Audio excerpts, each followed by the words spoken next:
أشهد أن لا إله إلا الله وحده لا شريك له وأشهد أن محمدا عبده ورسوله أما بعد فأعوذ بالله من الشيطان الرجيم بسم الله الرحمن الرحيم الحمد لله رب العالمين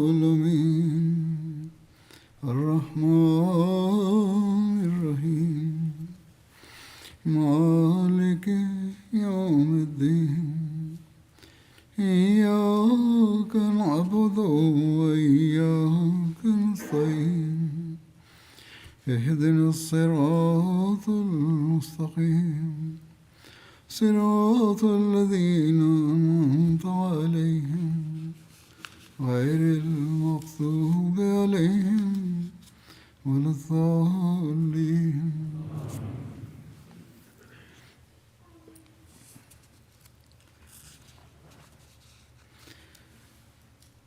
ଯେପରିକି ମୁଁ ବିଗତ ଖୁତବାରେ ତବୁକ୍ ଯୁଦ୍ଧ ସଂକ୍ରାନ୍ତରେ ବର୍ଣ୍ଣନା କରିଥିଲି, ସେଥି ସଂକ୍ରାନ୍ତରେ ଅତିରିକ୍ତ ଚର୍ଚ୍ଚା ଆଜି ଆଲୋଚନା କରିବି। ଅତଏବ ଏହି ଯୁଦ୍ଧ ସଂକ୍ରାନ୍ତରେ ଉଲ୍ଲେଖ ରହିଛି ଯେ ଯୁଦ୍ଧ ଅବସରରେ ଜଣେ ମହିଳା ଅତ୍ୟନ୍ତ ନିଷ୍ଠା ଓ ଉତ୍ସାହର ସହିତ ନିଜର ଭାବାବେଗକୁ ପ୍ରକାଶ କରୁଥିଲେ। ସେହି ଘଟଣା ସଂକ୍ରାନ୍ତରେ ହଦିସ ଓ ଇତିହାସ ପୃଷ୍ଠାରେ ମଧ୍ୟ ଉଲ୍ଲେଖ ରହିଛି। ତବୁକ୍ ଯୁଦ୍ଧରେ ମହିଳାମାନେ ମଧ୍ୟ କୌଣସି ମତେ ପଛରେ ରହିଯାଇନଥିଲେ। ସେମାନେ ଆର୍ଥିକ ବଳିଦାନରେ ମଧ୍ୟ ନିମଜ୍ଜିତ ରହିଥିଲେ, ଅର୍ଥାତ୍ ନିଜର ଅଳଙ୍କାର ଆଭୂଷଣ ଇତ୍ୟାଦି ହୁଜୁର ସାଲ୍ଲାଲ୍ଲାହୁ ଆଲୈହି ୱସଲ୍ଲମଙ୍କ ସେବାରେ ଉପସ୍ଥାପିତ କରିଦେଇଥିଲେ। ସେହିପରିକା ଉତ୍ସାହ ଆଉ ଏକ ଘଟଣାରେ ମଧ୍ୟ ଉଲ୍ଲେଖ ରହିଛି। ଇତିହାସ ପୃଷ୍ଠାରେ ଇତିହାସର ପୁସ୍ତକମାନଙ୍କରେ ଉଲ୍ଲେଖ ରହିଛି। ଅତଏବ ଉକ୍ତ ଘଟଣାର ଚର୍ଚ୍ଚା କରି ହଜରତ ମୁସଲିମ ମଉଦ ରଜିୟଲ୍ଲାହୁ ବର୍ଣ୍ଣନା କରନ୍ତି, ଯଦିଓ ସୈନ୍ୟବାହିନୀକୁ ସିରିଆ ଅଭିମୁଖେ ଯିବାର ଥିଲା ଓ ମଅତା ଯୁଦ୍ଧର ଦୃଶ୍ୟ ମୁସଲମାନମାନଙ୍କ ମାନସପଟଳରେ ଉଜ୍ଜୀବିତ ରହିଥିଲା, ତେଣୁ ପ୍ରତ୍ୟେକ ମୁସଲମାନମାନଙ୍କ ମନରେ ହୁଜୁର ସାଲ୍ଲାଲ୍ଲାହୁ ଆଲୈହି ୱସଲ୍ଲମଙ୍କ ପ୍ରାଣର ସୁରକ୍ଷା ସର୍ବୋପରି ବିଦ୍ୟମାନ ରହିଥିଲା। ମହିଳାମାନେ ମଧ୍ୟ ଏହି ବିପଦକୁ ମର୍ମେ ମର୍ମେ ବୁଝୁଥିଲେ ଏବଂ ସେମାନେ ନିଜର ସ୍ୱାମୀ ଓ ନିଜର ପୁତ୍ରମାନଙ୍କୁ ଯୁଦ୍ଧରେ ସାମିଲ ହେବା ପାଇଁ ଅନୁପ୍ରାଣିତ କରୁଥିଲେ, ଉତ୍ସାହିତ କରୁଥିଲେ। ଜଣେ ସାହାବୀ ଯେ କି କୌଣସି କାମରେ ଘରୁ ବାହାରକୁ ଚାଲି ଯାଇଥିଲେ, ଯେତେବେଳେ ସେ ନିଜ ଘରକୁ ଫେରିଲେ, ସେତେବେଳେ ହୁଜୁର ସାଲ୍ଲାଲ୍ଲାହୁ ଆଲୈହି ୱସଲ୍ଲମ ନିଜ ସୈନ୍ୟବାହିନୀ ସମେତ ମଦିନାରୁ ପ୍ରସ୍ଥାନ କରିସାରିଥିଲେ। ଏକ ଦୀର୍ଘ ଅବଧି ପରେ ଯେତେବେଳେ ସେ ସାହାବୀ ଜଣକ ଏହି ଅଭିଳାଷ ନେଇ ନିଜ ଘରେ ପ୍ରବେଶ କଲେ ଯେ ନିଜ ପତ୍ନୀଙ୍କୁ ଦେଖିବେ ଓ ଆନନ୍ଦିତ ହେବେ, କିନ୍ତୁ ତାଙ୍କୁ ତାଙ୍କ ପତ୍ନୀ ଘରର ପ୍ରାଙ୍ଗଣରେ ହିଁ ବସିଥିବାର ମିଳିଲେ। ଅତଃ ସେ ପ୍ରେମଭାବର ସହିତ ତାଙ୍କୁ ଆଲିଙ୍ଗନ କରିବାକୁ ବଢ଼ିଲେ। ଆଉ ଯେତେବେଳେ ସେ ପତ୍ନୀଙ୍କ ନିକଟତର ହେଲେ, ସେତେବେଳେ ସେହି ମହିଳା ଜଣଙ୍କ ତାଙ୍କୁ ନିଜ ଦୁଇ ହସ୍ତରେ ଧକ୍କା ଦେଇ ପଛକୁ ହଟାଇ ଦେଲେ ଓ କହିଲେ, କ'ଣ ତୁମକୁ ଲାଜ ଲାଗୁନାହିଁ ଯେ ପବିତ୍ର ଅବତାର ରଣକ୍ଷେତ୍ର ପରି ଅତି ସଙ୍କଟାପୂର୍ଣ୍ଣ ସ୍ଥାନକୁ ବାହାରି ଯାଇଛନ୍ତି, ଆଉ ତୁମେ ନିଜ ପତ୍ନୀଙ୍କୁ ପ୍ରେମାଳାପ କରିବାକୁ ମନେ କରୁଛ? ପ୍ରଥମେ ଯାଇ ନିଜ କର୍ତ୍ତବ୍ୟ ସମ୍ପାଦନ କର, ତାପରେ ସବୁ କାମ ଦେଖାଅଛି। ବସ୍ତୁତଃ ସେ ସାହାବୀ ଜଣକ ସେହି ମୁହୂର୍ତ୍ତରେ ହିଁ ନିଜ ବାହନକୁ ପ୍ରସ୍ତୁତ କଲେ ଓ ରଣକ୍ଷେତ୍ର ଅଭିମୁଖେ ବାହାରି ପଡ଼ିଲେ ଓ 3 ସ୍ଥାନରେ ଯାଇ ହୁଜୁର ସାଲ୍ଲାଲ୍ଲାହୁଙ୍କ ସହିତ ମିଳିତ ହୋଇଗଲେ। ସେଥିଅନ୍ତେ ସେ ସେତେବେଳେ ଯାଇ ଘରକୁ ଫେରିଲେ ନାହିଁ ଯେପର୍ଯ୍ୟନ୍ତ ମହାଭାଗ ନିଜ ସାହାବାମାନଙ୍କ ସହିତ ଅନ୍ୟ ସାହାବାମାନଙ୍କ ସହିତ ମଦିନା ପ୍ରତ୍ୟାବର୍ତ୍ତନ କରିନଥିଲେ। ବସ୍ତୁତଃ ଏମାନେ ସେହି ଲୋକ ଯିଏକି ପ୍ରତ୍ୟେକ ବିପଦପୂର୍ଣ୍ଣ ପରିସ୍ଥିତିରେ ନିଜ ପ୍ରାଣର ତିଳେ ମାତ୍ର ଭ୍ରୂକ୍ଷେପ କରିନଥିଲେ ଓ ହୁଜୁର ସାଲ୍ଲାଲ୍ଲାହୁ ଆଲୈହି ୱସଲ୍ଲମଙ୍କ ସକାଶେ ସମସ୍ତ ପ୍ରକାରର ଦୁଃଖ କଷ୍ଟ ସହ୍ୟ କରିବାକୁ ଆଗକୁ ଚାଲି ଆସୁଥିଲେ। ବରଂ ସେମାନେ ସେହି ଦୁଃଖ ଓ କଷ୍ଟକୁ ସାଦରେ ଗ୍ରହଣ କରୁଥିଲେ। ଆଉ ଯେତେବେଳେ ମଧ୍ୟ ତାଙ୍କୁ କୌଣସି ସେବା କରିବାର ଅବସର ମିଳୁଥିଲା, ସେତେବେଳେ ସେମାନେ ଅତି ପ୍ରସନ୍ନ ଚିତ୍ତର ସହିତ ନିଜ ଜୀବନ ଉତ୍ସର୍ଗ କରିଦେଉଥିଲେ। ଏପରି ମହିଳାମାନେ ନିଜ ପରିବାର ଓ ପୁତ୍ରମାନଙ୍କୁ ଯୁଦ୍ଧକ୍ଷେତ୍ରକୁ ଯିବା ପାଇଁ ତାଗିଦ କରୁଥିଲେ। ସେ ଯାହା ହେଉ, ଏହି ଯୁଦ୍ଧର ବ୍ୟାଖ୍ୟାରେ ଉଲ୍ଲେଖ ରହିଛି, ହୁଜୁର ସല്ലଲ୍ଲାହୁ ଆଲୈହି ወሰଲ୍ଲମ 15 ବା 19 ଗୋଟି ସ୍ଥାନରେ ଅବସ୍ଥାନ କରି ଶେଷରେ ନିଜ ସାହାବାମାନଙ୍କ ସାଥିରେ ତବୁକ୍ ସ୍ଥାନରେ ପହଞ୍ଚିଥିଲେ। ତବୁକ୍ ଅଭିମୁଖେ ଏହି ଯାତ୍ରାରେ ମୁସଲମାନମାନେ ଯେଉଁ ଯେଉଁ ସ୍ଥଳେ ଅବସ୍ଥାନ କରିଥିଲେ ତାହାର ପୃଥକ ବର୍ଣ୍ଣନା ମିଳୁନାହିଁ। ଯଦିଚ ସେହି ସ୍ଥାନମାନଙ୍କରେ ପରବର୍ତ୍ତୀ ସମୟରେ ମସଜିଦ୍ ନିର୍ମାଣ କରାଯାଇଥିଲା ଓ ସେହି ସ୍ଥାନର ନାମାନୁଯାୟୀ ଉକ୍ତ ମସଜିଦ୍ଗୁଡ଼ିକର ନାମକରଣ କରାଯାଇଥିଲା, ତେବେ ଇତିହାସବିତ୍ ଏଥିରୁ ଏହା ବୁଝିଛନ୍ତି ଯେ ସେହି ସ୍ଥାନଗୁଡ଼ିକରେ ହୁଜୁର ସല്ലଲ୍ଲାହୁ ଆଲୈହି वसल्लम ଅବସ୍ଥାନ କରିଥିଲେ। ଗୋଟିଏ ବର୍ଣ୍ଣନାନୁଯାୟୀ ହଜରତ ଉକବା ବିନ୍ ଆମିର ରଜିୟଲ୍ଲାହୁ ବର୍ଣ୍ଣନା କରନ୍ତି, ଆମେମାନେ ତବୁକ୍ ଅଭିମୁଖେ ହୁଜୁର ସല്ലଲ୍ଲାହୁ ଆଲୈହି वसल्लमଙ୍କ ସାଥିରେ ବାହାରିଲୁ। ଯାତ୍ରା ଅବଧିରେ ଏକଦା ରାତ୍ରରେ ହୁଜୁର ସല്ലଲ୍ଲାହୁ ଆଲୈହି वसल्लम ଶୋଇପଡ଼ିଲେ ଓ ସେତେବେଳେ ଜାଗ୍ରତ ହେଲେ ଯେତେବେଳେ ସୂର୍ଯ୍ୟୋଦୟ ହୋଇଯାଇଥିଲା। ଏହା ଦେଖି ହୁଜୁର ସല്ലଲ୍ଲାହୁ ଆଲୈହି वसल्लम କହିଲେ, ହେ ବିଲାଲ, କ'ଣ ମୁଁ ତୁମକୁ କହିନଥିଲି ଯେ ଆମକୁ ଫଜର ବେଳେ ଜଗାଇଦେବ, ଉଠାଇଦେବ? ଏଥିରେ ସେ ଉତ୍ତର ଦେଲେ, ହେ ଅଲ୍ଲାହଙ୍କ ରସୂଲ ସല്ലଲ୍ଲାହୁ ଆଲୈହି वसल्लम, ଆପଣଙ୍କ ପରି ମୋତେ ମଧ୍ୟ ନିଦ୍ରା ଗ୍ରାସ କରିନେଲା। ବର୍ଣ୍ଣନାନୁଯାୟୀ ହୁଜୁର ସല്ലଲ୍ଲାହୁ ଆଲୈହି वसल्लम ସେହି କ୍ଷଣି ମୁସଲମାନ ସେନାକୁ ସେଠାରୁ ଆଗକୁ ଅଗ୍ରସର ହେବା ପାଇଁ ଆଦେଶ ଦେଲେ ଓ କିଛି ଦୂରତା ଅତିକ୍ରମ କରିବା ପରେ ନିଜ ବାହନରୁ ଓହ୍ଲାଇଲେ ଏବଂ ସୁନ୍ନତ ନମାଜ ପାଠ କଲେ। ତାପରେ ସାହାବାମାନଙ୍କୁ ନମାଜ ପଢ଼ାଇଲେ। ତହୁଁ ହୁଜୁର ସല്ലଲ୍ଲାହୁ ଆଲୈହି वसल्लम ସାରା ଦିନ ଓ ସାରା ରାତି ଯାତ୍ରା ଜାରି ରଖିଲେ। ଏପରିକି ପରବର୍ତ୍ତୀ ଦିନ ସକାଳୁ ସକାଳୁ ହୁଜୁର ସല്ലଲ୍ଲାହୁ ଆଲୈହି वसल्लम ସାହାବାମାନଙ୍କ ସହିତ ଅର୍ଥାତ୍ ନିଜ ସୈନ୍ୟବାହିନୀ ସହିତ ତବୁକ୍ ସ୍ଥଳେ ପହଞ୍ଚିଗଲେ। ଉକ୍ତ ଅବଧି ସଂକ୍ରାନ୍ତରେ କୌଣସି ବର୍ଣ୍ଣନାରେ ଉଲ୍ଲେଖ ତ ହୋଇନାହିଁ, କିନ୍ତୁ ସେ ଯାହା ହେଉ ନମାଜ ସମୟରେ ନମାଜ ପାଠ କରାଯାଇଥିବ। ନମାଜ ପାଠ ନିମିତ୍ତ ବିରତି ନେଉନଥିବେ ଅର୍ଥାତ୍ ଅବହେଳା କରୁନଥିବେ। ସେଠାକୁ ଯାଇ ଅର୍ଥାତ୍ ତବୁକ୍ ଠାରେ ପହଞ୍ଚି ହୁଜୁର ସല്ലଲ୍ଲାହୁ ଆଲୈହି वसल्लम ସାହାବାମାନଙ୍କୁ ଉଦ୍ବୋଧନ ଦେଲେ। ହୁଜୁର ଆଲ୍ଲାହ ତାଆଲାଙ୍କ ପ୍ରଶଂସା ଗାନ କଲେ ଓ କହିଲେ, ହେ ଲୋକମାନେ, ସର୍ବାଧିକ ସତ୍ୟ କଥା ହେଉଛି ପବିତ୍ର କୁରାନର କଥା। ସର୍ବାଧିକ ଧର୍ମପରାୟଣ କଥା ହେଉଛି ପବିତ୍ର କୁରାନର କଥନ। ସର୍ବୋତ୍କୃଷ୍ଟ ଧର୍ମ ହେଉଛି ହଜରତ ଇବ୍ରାହିମ ଆଲୈହିସ୍ସଲାମଙ୍କର ଧର୍ମ। ସର୍ବୋତ୍କୃଷ୍ଟ ପରମ୍ପରା ହେଉଛି ହଜରତ ମୁହମ୍ମଦ ମୁସ୍ତଫା ସଲ୍ଲଲ୍ଲାହୁ ଆଲୈହି वसल्लमଙ୍କ ପରମ୍ପରା। ସର୍ବୋଚ୍ଚ ଚର୍ଚ୍ଚା ହେଉଛି ଆଲ୍ଲାହ ତାଆଲାଙ୍କର ଚର୍ଚ୍ଚା। ସର୍ବୋତ୍କୃଷ୍ଟ ଗଳ୍ପ ହେଉଛି ପବିତ୍ର କୁରାନର ବର୍ଣ୍ଣିତ ଗଳ୍ପ। ଯେଉଁ ପ୍ରସଙ୍ଗକୁ ଦୃଢ଼ୀଭୂତ କରାଯାଏ ତାହା ଅତ୍ୟନ୍ତ ଉତ୍ତମ। ସେହିପରି ସବୁଠୁ ଘୃଣ୍ୟ ପ୍ରସଙ୍ଗ ହେଉଛି ବିଦഅତ୍। ସର୍ବୋତ୍କୃଷ୍ଟ ମାର୍ଗଦର୍ଶନ ହେଉଛି ଅବତାରମାନଙ୍କର ମାର୍ଗଦର୍ଶନ। ସର୍ବଶ୍ରେଷ୍ଠ ମୃତ୍ୟୁ ହେଉଛି ଶହୀଦ ହେବାର ମୃତ୍ୟୁ। ଦେଖ, ମାର୍ଗଦର୍ଶନ ପ୍ରାପ୍ତ କରିବା ପରେ ଦୃଷ୍ଟିହୀନତା ହେଲା ମାର୍ଗଭ୍ରଷ୍ଟତା। ଯେଉଁ କର୍ମ ଲାଭ ପ୍ରଦାନ କରିଥାଏ ତାହା ହିଁ ସର୍ବୋତ୍ତମ କର୍ମ। ସେହିପରି ଯେଉଁ ସତ୍ମାର୍ଗର ଅନୁକରଣ କରାଯାଏ ତାହା ହିଁ ସର୍ବୋତ୍ତମ ମାର୍ଗ। ସେହିପରି ସବୁଠୁ ମନ୍ଦ ଅନ୍ଧପଣିଆ ହେଉଛି ହୃଦୟର ଅନ୍ଧପଣିଆ। ଚକ୍ଷୁ ଅନ୍ଧ ହେବା ଖରାପ ନୁହେଁ, କିନ୍ତୁ ହୃଦୟରୁ ଯଦି କେହି ଅନ୍ଧ ହୋଇଯାଏ ତେବେ ଏହା ଅତ୍ୟନ୍ତ ନିନ୍ଦନୀୟ ଓ ଚିନ୍ତାଜନକ। ସେହିପରି ଯେଉଁ ବ୍ୟକ୍ତି ଆଲ୍ଲାହ ତାଆଲାଙ୍କ ଦ୍ୱାରା ଧର୍ମଗ୍ରନ୍ଥରେ ବର୍ଣ୍ଣିତ କଥାକୁ ବୁଝିପାରେ ନାହିଁ, ତେବେ ସେହି ବ୍ୟକ୍ତିର ଚକ୍ଷୁ ଥାଇ ମଧ୍ୟ ସେ ଅନ୍ଧ ହୋଇଯାଇଥାଏ। ସେହିପରି ହୁଜୁର ସല്ലଲ୍ଲାହୁ ଆଲୈହି वसल्लम କହିଲେ, ଉପରର ହସ୍ତ ନିମ୍ନ ହସ୍ତ ଅପେକ୍ଷା ଶ୍ରେୟସ୍କର। ସବୁଠୁ ଦୁଃଖ କ୍ଷମାଯାଚନା ହେବା ମୃତ୍ୟୁ ସମୟରେ କରାଯାଇଥିବା କ୍ଷମାଯାଚନା। ପ୍ରଳୟ ଦିବସ ଦିନ ସବୁଠୁ ବେଶୀ ଲଜ୍ଜା ଲାଗିବ ଓ ନିଜର କୃତ୍ୟ କର୍ମ ପାଇଁ ଅନୁତପ୍ତ ହେବ। କିଛି ଲୋକମାନେ ନମାଜ ଜୁମା ନିମନ୍ତେ ବିଳମ୍ବରେ ଆସିଥାନ୍ତି ଓ ଆଉ କିଛି ଲୋକ ମଧ୍ୟ ସମୟ ସମୟରେ ଈଶ୍ୱର ଚର୍ଚ୍ଚା କରିଥାନ୍ତି।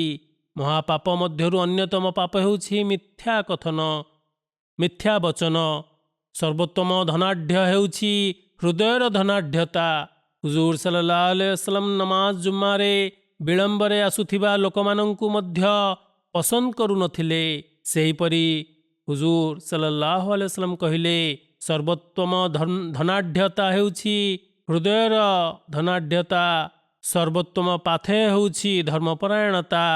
ବୌଦ୍ଧିକତା ଚାତୁର୍ଯ୍ୟତାର ଚରମ ଲକ୍ଷଣ ଏହିକି ଯେ ପ୍ରତ୍ୟେକ ପାପ କରିବା ସମୟରେ ଆଲ୍ଲାହ ତାଆଲାଙ୍କୁ ଭୟ କରିବା। କେଉଁ କଥା ଲୋକମାନଙ୍କ ହୃଦୟରେ ବିଶ୍ୱାସକୁ ଆସୀନିତ କରିଦିଏ, ତାହା ହିଁ ସର୍ବୋତ୍ତମ କଥା। ସନ୍ଦେହ ପ୍ରକାଶ କରିବା ଅବଜ୍ଞତାର ଅଂଶ। ରୋଦନ ଓ ବିଳାପ କରିବା ନିରକ୍ଷର ମୂଳକ କୃତ୍ୟ। ବିଶ୍ୱାସଘାତକତା ଅମାନତରୁ କିଛି ଚୋରି କରିବାର ଅର୍ଥ ବ୍ୟକ୍ତି ପାଇଁ ନର୍କାଗ୍ନି ପ୍ରସ୍ତୁତ ରହିଛି। ଅପବିତ୍ରତା ଇବ୍ଲିସ୍ ଅର୍ଥାତ୍ ଶୈତାନ ପକ୍ଷରୁ ହୋଇଥାଏ। ମଦ୍ୟ ହେଉଛି ସମସ୍ତ ପାପର ସାରାଂଶ। ମହିଳାମାନେ ଶୈତାନର ଇନ୍ଦ୍ରଜାଲ। ଯୁବାବସ୍ଥା ହେଉଛି ପାଗଳାମୀର ଏକ ଅଂଶବିଶେଷ। ସବୁଠୁ ଅଧର୍ମ ହେଉଛି ସୁଧରୁ ଉପାର୍ଜିତ ଧନ। ନିକୃଷ୍ଟ ଆହାର ହେଉଛି ଅନାଥମାନଙ୍କର ଅର୍ଥ ଆତ୍ମସାତ କରିବା, ହଡ଼ପ କରିବା। ଯେଉଁ ବ୍ୟକ୍ତି ଅନ୍ୟମାନଙ୍କଠାରୁ ସତ୍ ଉପଦେଶ, ସତ୍ ଶିକ୍ଷା ଗ୍ରହଣ କରେ, ତେବେ ସେହି ବ୍ୟକ୍ତି ହିଁ ସୌଭାଗ୍ୟଶାଳୀ। ଯେଉଁ ବ୍ୟକ୍ତି ନିଜ ମାତାର ଗର୍ଭରୁ ହିଁ ହତଭାଗ୍ୟ ହୋଇ ଜନ୍ମଗ୍ରହଣ କରିଥାଏ, ସେ ହତଭାଗ୍ୟ।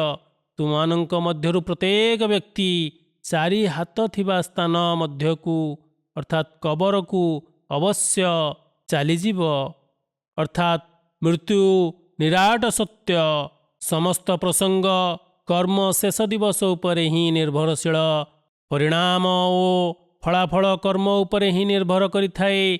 ଯିଏ ଯେପରି କର୍ମ କରିବ, ସିଏ ସେହିପରି ଫଳପ୍ରାପ୍ତ କରିବ। ବିଶ୍ୱାସକାରୀ ବ୍ୟକ୍ତିକୁ ଗାଳିଗୁଲଚ କରିବା ଅବଜ୍ଞା। ସେହିପରି ବିଶ୍ୱାସକାରୀ ବ୍ୟକ୍ତି ସହିତ ଯୁଦ୍ଧ କରିବା ମଧ୍ୟ ଅବଜ୍ଞତା। ବିଶ୍ୱାସକାରୀ ବ୍ୟକ୍ତିର ପିଠି ପଛେ ଚୁଗୁଲି କରିବା ସେହିପରି ପାପ, ଯେପରି ଅନୁପସ୍ଥିତ ବ୍ୟକ୍ତିର ଚୁଗୁଲି କରିବା। ତାର ଧନ, ରକ୍ତ ଓ ମର୍ଯ୍ୟାଦାକୁ କ୍ଷୁର୍ଣ୍ଣ କରିବା। ଆଲ୍ଲାହ ତାଆଲାଙ୍କ ବିପକ୍ଷରେ ଯେଉଁ ବ୍ୟକ୍ତି ମିଛ ଶପଥ କରେ, ସେହି ବ୍ୟକ୍ତି ଆଲ୍ଲାହ ତାଆଲାଙ୍କୁ ପ୍ରତ୍ୟାଖ୍ୟାନ କରିବ। ଯିଏ ଆଲ୍ଲାହ ତାଆଲାଙ୍କ ନିକଟରେ କ୍ଷମା ଯାଚନା କରିବ, ସେହି ବ୍ୟକ୍ତିକୁ ହିଁ ମୋକ୍ଷ ପ୍ରାପ୍ତି ହେବ।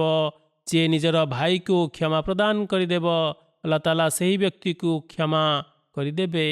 ଯେଉଁ ବ୍ୟକ୍ତି ନିଜର କ୍ରୋଧକୁ ପାନ କରିନେବ ଅର୍ଥାତ୍ କ୍ରୋଧକୁ ଚାପି ନେବ, ତେବେ ସେହି ବ୍ୟକ୍ତିକୁ ଆଲ୍ଲାହ ତାଆଲା ଅବଶ୍ୟ ପୁରସ୍କୃତ କରିବେ।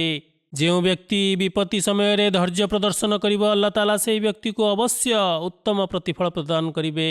ଯେଉଁ ବ୍ୟକ୍ତି ପ୍ରସିଦ୍ଧି ଓ ଖ୍ୟାତିର ଅଭିଳାଷୀ, ସେହି ବ୍ୟକ୍ତିକୁ ଆଲ୍ଲାହ ତାଆଲା ପ୍ରସିଦ୍ଧି ଓ ଖ୍ୟାତି ପ୍ରଦାନ କରିବେ। ଯେଉଁ ବ୍ୟକ୍ତି ଧୈର୍ଯ୍ୟ ପ୍ରଦର୍ଶନ କରିବା ଆଲ୍ଲାହ ତାଆଲା ସେହି ବ୍ୟକ୍ତିକୁ 2 ଗୁଣ ଉତ୍ତମ ପ୍ରତିଫଳ ପ୍ରଦାନ କରିବେ। ଅଧିକନ୍ତୁ ହୁଜୁର ସଲ୍ଲଲ୍ଲାହୁ ଆଲୈହି वसल्लम କହିଲେ, ହେ ଆଲ୍ଲାହ, ତୁମ୍ଭେ ମୋର ଓ ମୋର ଧର୍ମାଲମ୍ବୀମାନଙ୍କୁ କ୍ଷମା କରିଦିଅ। ହେ ଆଲ୍ଲାହ, ତୁମ୍ଭେ ମୋତେ ଓ ମୋର ଧର୍ମାଲମ୍ବୀମାନଙ୍କୁ କ୍ଷମା କରିଦିଅ। ହେ ଆଲ୍ଲାହ, ତୁମ୍ଭେ ମୋତେ ଓ ମୋର ଧର୍ମାଲମ୍ବୀମାନଙ୍କୁ କ୍ଷମା କରିଦିଅ। ହୁଜୁର ସଲ୍ଲଲ୍ଲାହୁ ଆଲୈହି वसल्लम ଏହି ଉକ୍ତିକୁ 3 ଥର ପୁନରାବୃତ୍ତି କଲେ ଓ କହିଲେ, ହେ ମୁସଲମାନ ମାନେ, ମୁଁ ତୁମମାନଙ୍କ ସକାଶେ ଆଲ୍ଲାହ ତାଆଲାଙ୍କ ନିକଟରେ କ୍ଷମା ଯାଚନା କରିଅଛି। ତବୁକ୍ ଯାତ୍ରାରେ ହୁଜୁର ସଲ୍ଲଲ୍ଲାହୁ ଆଲୈହି वसल्लम ସାହାବାମାନଙ୍କୁ ଉପଦେଶମାନ ମଧ୍ୟ ଦେଇଥିଲେ ଓ ଅନେକ ଅବସରରେ ହୁଜୁର ସଲ୍ଲଲ୍ଲାହୁ ଆଲୈହି वसल्लम ସାହାବାମାନଙ୍କୁ ବ୍ୟକ୍ତିଗତ ଓ ସାମୂହିକ ଉପଦେଶ ମଧ୍ୟ ଦେଇଥିଲେ।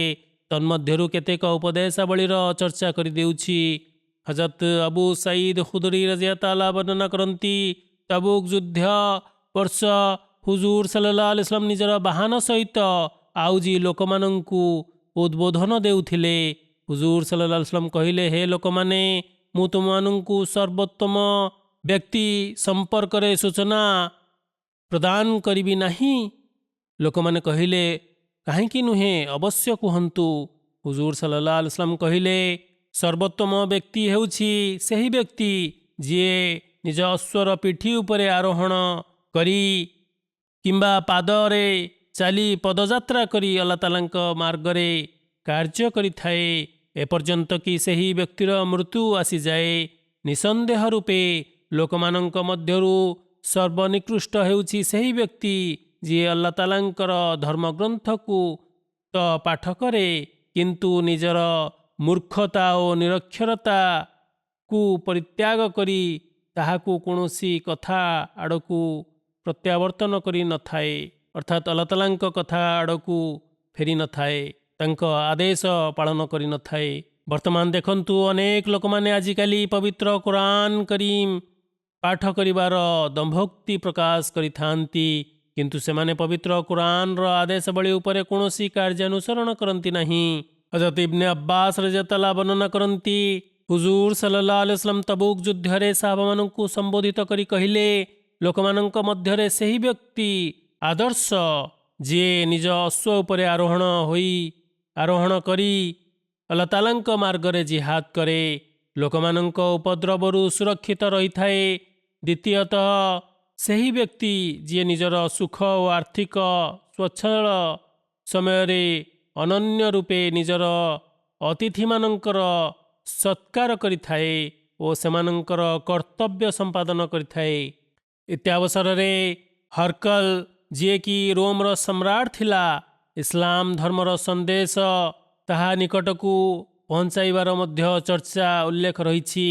ହୁଜୁର ସଲ୍ଲଲ୍ଲାହୁ ଆଲୈହି ವಸಲ್ಲମ ଯେତେବେଳେ ତବୁକ ସ୍ଥଳରେ ପହଞ୍ଚିଲେ ସେତେବେଳେ ହରକଲ ରୋମର ସମ୍ରାଟ ହିମ୍ସ ଠାରେ ଉପସ୍ଥିତ ଥିଲା।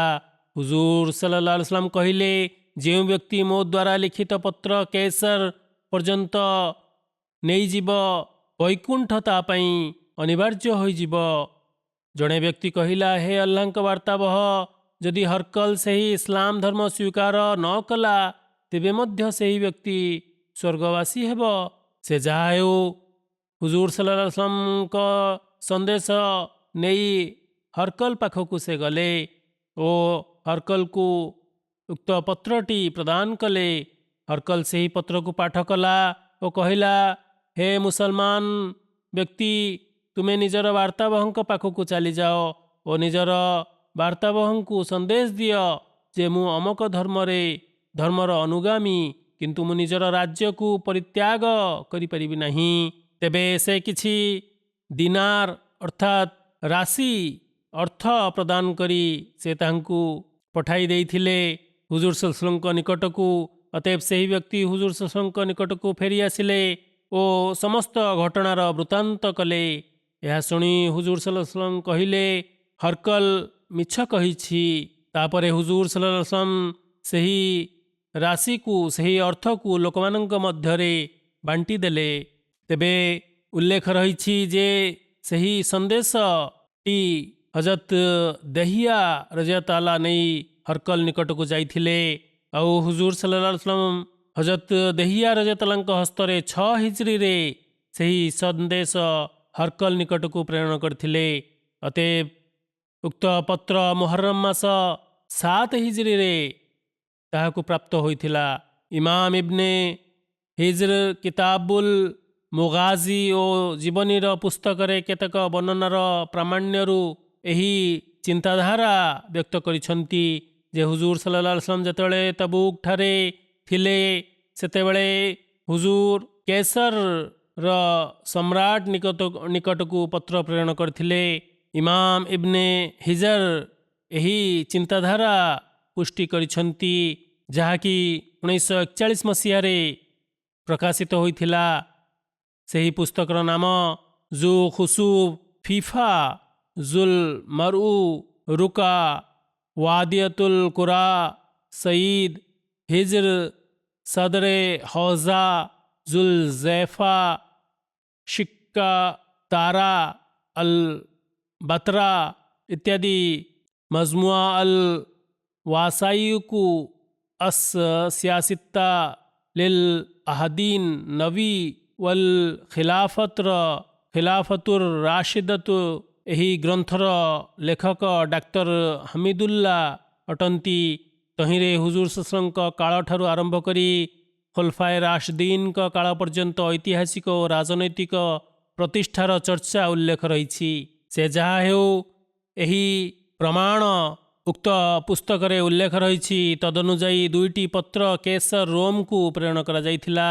ପ୍ରଥମ ପତ୍ରରେ ଗୋଟିଏ ବର୍ଣ୍ଣନା ହୋଇଛି ଯେ କେସର ରୋମ ନିଜ ପ୍ରଜାର ଇସଲାମ ଧର୍ମ ସ୍ୱୀକାର କରିବାରେ ବାଧକ ନ ସାଜୁ, ଅନ୍ୟଥା ତାର ପ୍ରଜାର ଦୋଷ ବା ପାପ ମଧ୍ୟ କେସରକୁ ପହଞ୍ଚିବ। ଉକ୍ତ ପତ୍ର 6 ହିଜରୀର ଶେଷାର୍ଦ୍ଧରେ ଦହିୟା ରଜତାଲାଙ୍କ ହାତରେ ପ୍ରେରଣ କରାଯାଇଥିଲା। ଅପରପକ୍ଷେ ଅନ୍ୟ ପତ୍ରରେ ଏହା ଉଲ୍ଲେଖ ରହିଛି ଯେ ଇସଲାମ ଧର୍ମ ସ୍ୱୀକାର କରିନିଅ, ଅନ୍ୟଥା ଅସ୍ୱୀକାର କରିବା ସ୍ଥିତିରେ ଜିଜିୟା ପ୍ରଦାନ କର। ଏହି ପତ୍ର ମଧ୍ୟ ହୁଜୁର ସଲ୍ଲଲ୍ଲାହୁ ହଜରତ ଦହିୟା ରଜତାଲାଙ୍କ ହାତରେ ତବୁକ ଯୁଦ୍ଧ ସମୟରେ କେସର ଅଭିମୁଖେ ପ୍ରେରଣ କରିଥିଲେ, ଯାହାକି ଦ୍ୱିତୀୟ ପତ୍ର ଥିଲା। ଇତିହାସରେ ଏଲାବାସୀଙ୍କ ସହିତ ସନ୍ଧି ସ୍ଥାପନର ଚର୍ଚ୍ଚା ମଧ୍ୟ ମିଳେ। ଏହାର ସବିଶେଷ ବିବରଣୀ ଉଲ୍ଲେଖ ରହିଛି ଯେ ହୁଜୁର ସଲ୍ଲଲ୍ଲାହୁ ଆଲାଇହି ୱସଲ୍ଲାମ ଯେତେବେଳେ ତବୁକ ନାମକ ସ୍ଥାନରେ ପହଞ୍ଚିଲେ, ସେତେବେଳେ ଆଖପାଖରେ ଥିବା ଖ୍ରୀଷ୍ଟ ଶାସକମାନେ ଭୟଭୀତ ହୋଇଗଲେ ଓ ସେମାନଙ୍କ ଉପରେ ଆଲ୍ଲାହ ତାଆଲା ଏପରି ଭୟ ସମ୍ପ୍ରସାରିତ କରିଦେଲେ ଯେ ଯେଉଁ ଏଲାବାସୀମାନେ ବର୍ତ୍ତମାନ କିଛି କାଳ ପର୍ଯ୍ୟନ୍ତ ମୁସଲମାନମାନଙ୍କ ବିରୁଦ୍ଧରେ ଷଡ଼ଯନ୍ତ୍ର କରୁଥିଲେ, ସେମାନଙ୍କୁ ବର୍ତ୍ତମାନ ନିଜର ସ୍ଥାୟିତ୍ୱକୁ ନେଇ ଚିନ୍ତା ଘାରିବାକୁ ଲାଗିଲା ଓ ସେମାନେ ହୁଜୁର ସଲ୍ଲଲ୍ଲାହୁଙ୍କ ସେବାରେ ଉପସ୍ଥିତ ହୋଇ ସନ୍ଧି ସ୍ଥାପନ କରିବା ନିମନ୍ତେ ନିବେଦନ କଲେ। ସେହି ଏଲାବାସୀଙ୍କ ମଧ୍ୟରୁ ସର୍ବପ୍ରଥମେ ଏଲାର ଶାସକ ହୁଜୁର ସଲ୍ଲଲ୍ଲାହୁଙ୍କ ସେବାରେ ଉପସ୍ଥିତ ହୋଇଥିଲେ। ଏଲା କୁଲଜୁମ ସମୁଦ୍ର ତଟସ୍ଥ ସିରିଆ ନିକଟବର୍ତ୍ତୀ ଏକ କ୍ଷୁଦ୍ର ସହର। ତବୁକଠାରେ ଅବସ୍ଥାନ କାଳରେ ଏଲା ଅଞ୍ଚଳର ଶାସକ ୟୋହନ୍ନା ବିନ୍ ରୁବାହ ହୁଜୁର ସଲ୍ଲଲ୍ଲାହୁଙ୍କ ସେବାରେ ଉପସ୍ଥିତ ହୋଇଥିଲେ। ଏଥିସହିତ ସିରିଆବାସୀ, ୟମନବାସୀ, ସମୁଦ୍ରବାସୀ, ଜବ୍ରାବାସୀ ଓ ଅଜରୁହାବାସୀ ମଧ୍ୟ ଆସି ହୁଜୁର ସଲ୍ଲଲ୍ଲାହୁଙ୍କ ନିକଟରେ ପହଞ୍ଚିଥିଲେ ଓ ସନ୍ଧି ନିମନ୍ତେ ନିବେଦନ କରିଥିଲେ। ତେବେ ହୁଜୁର ସଲ୍ଲଲ୍ଲାହୁ ଆଲାଇହି ୱସଲ୍ଲାମ ସେମାନଙ୍କ ନିମନ୍ତେ ଶାନ୍ତିପତ୍ର ଉଲ୍ଲେଖ କରିଦେଇଥିଲେ, ତାଙ୍କୁ ପ୍ରଦାନ କରିଥିଲେ। ତେବେ ହୁଜୁର ଏହା ଉଲ୍ଲେଖ କରାଇଥିଲେ ଯେ ବିସ୍ମିଲ୍ଲାହିର ରହମାନିର ରହିମ୍, ଏହି ଶାନ୍ତିନାମାଟି ଆଲ୍ଲାହ ତାଆଲା ଓ ତାହାଙ୍କ ବାର୍ତ୍ତାବହଙ୍କ ତରଫରୁ ୟୋହନ୍ନା ବିନ୍ ରୁବା ଏବଂ ଏଲାବାସୀର ସମୁଦ୍ରରେ ଚାଲୁଥିବା ଡଙ୍ଗା ଓ ଜଳପଥ ଦେଇ ଗମନାଗମନ କରୁଥିବା ଯାତ୍ରୀମାନଙ୍କ ନିମନ୍ତେ ସେମାନଙ୍କୁ ଆଲ୍ଲାହ ତାଆଲା ଓ ହୁଜୁର ସଲ୍ଲଲ୍ଲାହୁଙ୍କ ତରଫରୁ ସମ୍ପୂର୍ଣ୍ଣ ସୁରକ୍ଷା ପ୍ରଦାନ କରାଯାଉଛି। ସେହିପରି ସେମାନଙ୍କ ସହିତ ଯେପରିକି ମୁଁ କହିଲି, ଅନ୍ୟ ସମ୍ପ୍ରଦାୟମାନଙ୍କ ସହିତ ଯେଉଁ ଶାନ୍ତି ଚୁକ୍ତି ହୋଇଥିଲା, ସେମାନଙ୍କ ପାଇଁ ମଧ୍ୟ ଏହିପରି ସୁରକ୍ଷାର ପତ୍ର ହୁଜୁର ସଲ୍ଲଲ୍ଲାହୁ ଲେଖି ଦେଇଥିଲେ, ସୁରକ୍ଷାର ଜାମିନ ଦେଇଥିଲେ। ଆଉ ଯେଉଁ ବ୍ୟକ୍ତି ଶାନ୍ତିନାମାର ବିରୁଦ୍ଧାଚରଣ କରୁଥିବାର ଦେଖାଯିବ, ତେବେ ସେହି ବ୍ୟକ୍ତି ନିମନ୍ତେ ତାହା ବୈଧ ହେବ ନାହିଁ, ଅର୍ଥାତ୍ ଶାନ୍ତି ଚୁକ୍ତି ରଦ୍ଦ ହୋଇଯିବ। ସେମାନଙ୍କୁ ନା କୌଣସି ଝରଣା, ନା କୌଣସି କୂପର ଜଳ ବ୍ୟବହାର କରିବାକୁ ଦିଆଯିବ ନାହିଁ, ସ୍ଥଳପଥ ନା ଜଳପଥ ଦେଇ ଗମନାଗମନ କରିବାର ଅନୁମତି ପ୍ରଦାନ କରାଯିବ। ଏପରି ସର୍ତ୍ତର ସହିତ ସେମାନଙ୍କ ପାଇଁ ଶାନ୍ତି ପତ୍ର ଲେଖି ଦିଆଯାଇଥିଲା। ଏଲାବାସୀ ଓ ୟୋହନ୍ନା ବିନ୍ ରୁହବା ନିମନ୍ତେ ଏହି ଶାନ୍ତିନାମା ହଜରତ ଜୁହେମ୍ ବିନ୍ ସଲତ ଓ ହଜରତ ସୁରାହାବିଲ୍ ବିନ୍ ହସନା ରଜିୟତାଲ୍ଲାହ ହୁଜୁର ସଲ୍ଲଲ୍ଲାହୁଙ୍କ ଆଜ୍ଞାନୁଯାୟୀ ଉଲ୍ଲେଖ କରିଥିଲେ। ୟୋହନ୍ନା ବିନ୍ ରୁହବା ହୁଜୁର ସଲ୍ଲଲ୍ଲାହୁଙ୍କୁ ଏକ ଧବଳ ରଙ୍ଗର ଗଧ ଉପହାର ଦେଇଥିଲେ ଓ ପିନ୍ଧିବା ନିମନ୍ତେ ହୁଜୁର ସଲ୍ଲଲ୍ଲାହୁଙ୍କୁ ଏକ ଚଦର ପ୍ରଦାନ କରିଥିଲେ। ହୁଜୁର ସଲ୍ଲଲ୍ଲାହୁ ଆଲାଇହି ୱସଲ୍ଲାମ ସେହି ଉତ୍ତରୀୟଙ୍କୁ ୟମନୀୟ ଉତ୍ତରୀୟ ପିନ୍ଧାଇ ଦେଲେ, ଅର୍ଥାତ୍ ଚଦର ପିନ୍ଧାଇ ଦେଲେ ଓ ହଜରତ ବିଲାଲ ରଜିୟତାଲ୍ଲାହୁଙ୍କୁ ସେହି ୟୋହନ୍ନାଙ୍କୁ ରହିବା ନିମନ୍ତେ ଆଦେଶ ଦେଲେ। ବିଲାଲ ରଜିୟତାଲ୍ଲାହୁଙ୍କ ସହିତ ୟୋହନ୍ନାଙ୍କୁ ରହିବା ନିମନ୍ତେ ଆଦେଶ ଦେଇଥିଲେ, ଅନୁମତି ଦେଇଥିଲେ। ପୁନଶ୍ଚ ମିକନାବାସୀଙ୍କ ସହିତ ମଧ୍ୟ ଚୁକ୍ତି ସ୍ୱାକ୍ଷରିତ ହୋଇଥିଲା। ମିକନାବାସୀ ୟହୁଦୀ ଧର୍ମାବଲମ୍ବୀ ଥିଲେ ଓ ସେହି ବସ୍ତି ମଧ୍ୟ ସମୁଦ୍ର ତଟରେ ଅବସ୍ଥିତ ଥିଲା। ଏହି ୟହୁଦୀମାନେ ମଧ୍ୟ ହୁଜୁର ସଲ୍ଲଲ୍ଲାହୁ ସେବାରେ ଉପସ୍ଥିତ ହୋଇଥିଲେ ଓ ସନ୍ଧି କରିବାକୁ ଅନୁମତି ମାଗିଥିଲେ, ନିବେଦନ କରିଥିଲେ। ହୁଜୁର ସଲ୍ଲଲ୍ଲାହୁ ଆଲାଇହି वसल्लम ସେମାନଙ୍କ ପାଇଁ ମଧ୍ୟ ଶାନ୍ତିପତ୍ର ଉଲ୍ଲେଖ କରିଦେଇଥିଲେ ଯେ ଅନ୍ନହୁମ୍ ଆମିନୁନା ବି ଅମାନିଲ୍ଲାହି व अमानी मुहम्मदिन व अन्ना अलैहिम रुबा गुरु गुजुलिहिम व रुबा सिमारिहिम। अर्थात ଏହି ଲୋକମାନେ ମୁହମ୍ମଦ ସଲ୍ଲଲ୍ଲାହୁ ଆଲାଇହି वसल्लमଙ୍କ ଶାନ୍ତି ଜନିତ ଛତ୍ରଛାୟା ତଳେ ଅଛନ୍ତି। ଏମାନଙ୍କ ଉପରେ ଜିଜିଆ କର ଲାଗୁ ହେଲା। ଏମାନେ ଜିଜିଆ ଏହିପରି ଦେବେ ଯେ ଏମାନଙ୍କ ଦ୍ୱାରା ବୁଣା ଯାଇଥିବା ସୂତା ଓ କପଡ଼ା ତଥା ଏମାନଙ୍କର ଫଳମୂଳ ଉପରେ 1/4 ଜିଜିଆ ବୈଧ ହେବ, ସେମାନଙ୍କୁ ପ୍ରଦାନ କରିବାକୁ ପଡ଼ିବ। ସେହିପରି ଜର୍ଜାବାସୀ ଓ ଆହରୁଜବାସୀଙ୍କ ନିମନ୍ତେ ମଧ୍ୟ ଶାନ୍ତିପତ୍ର ଉଲ୍ଲେଖିତ କରିଦିଆଯାଇଥିଲା। ଜଜରା ଓ ଅଜରୁହ ମଧ୍ୟ ଦୁଇଟି ସହର ଥିଲା ଓ ନିକଟବର୍ତ୍ତୀ ସହର ଥିଲା, ପରସ୍ପର ସହିତ ସେ ସଂଲଗ୍ନିତ ଥିଲା। ସେମାନଙ୍କ ମଧ୍ୟରେ କେବଳ 3 ମାଇଲର ବ୍ୟବଧାନ ରହିଥିଲା। ଅପରପକ୍ଷେ ଏକ କଥନ ଅନୁଯାୟୀ ଏହି ଦୁଇ ଅଞ୍ଚଳ ମଧ୍ୟରେ ବ୍ୟବଧାନ 1 ମାଇଲରୁ ମଧ୍ୟ କମ୍ ଥିଲା। ଏମାନଙ୍କ ପାଇଁ ହୁଜୁର ସଲ୍ଲଲ୍ଲାହୁ ଆଲାଇହି वसल्लम ଏପରି ଶାନ୍ତିପତ୍ର ଲେଖିଥିଲେ, ହାଜା କିତାବୁମ୍ ମିନ୍ ମୁହମ୍ମଦିନ ନବୀଇନ୍ ଲି ଆହଲି ଜରବା व अजरुहा अन्नहुम आमिनु बि अमानिल्लाहि व अमानी मुहम्मदिन व अन्ना अलैहिम मियाता दीनारी फी कुल्ली रजबिन वफियातन तय्यबतन वल्लाहु कफीलुन अलैहिम। अर्थात अल्लाह ताला ओ ତାହାଙ୍କ ବାର୍ତ୍ତାବହ ହୁଜୁର ସଲ୍ଲଲ୍ଲାହୁ ଆଲାଇହି वसल्लमଙ୍କ ପକ୍ଷରୁ ଜରବାବାସୀ ଓ ଅଜରୁହାବାସୀଙ୍କ ନିମନ୍ତେ ଉଦ୍ଦିଷ୍ଟ। ଏହି ଲୋକମାନେ ଆଲ୍ଲାହ ତାଲା ଓ ତାହାଙ୍କ ବାର୍ତ୍ତାବହ ମୁହମ୍ମଦ ସଲ୍ଲଲ୍ଲାହୁ ଆଲାଇହି वसल्लमଙ୍କ ଶାନ୍ତି ବଳୟ ମଧ୍ୟରେ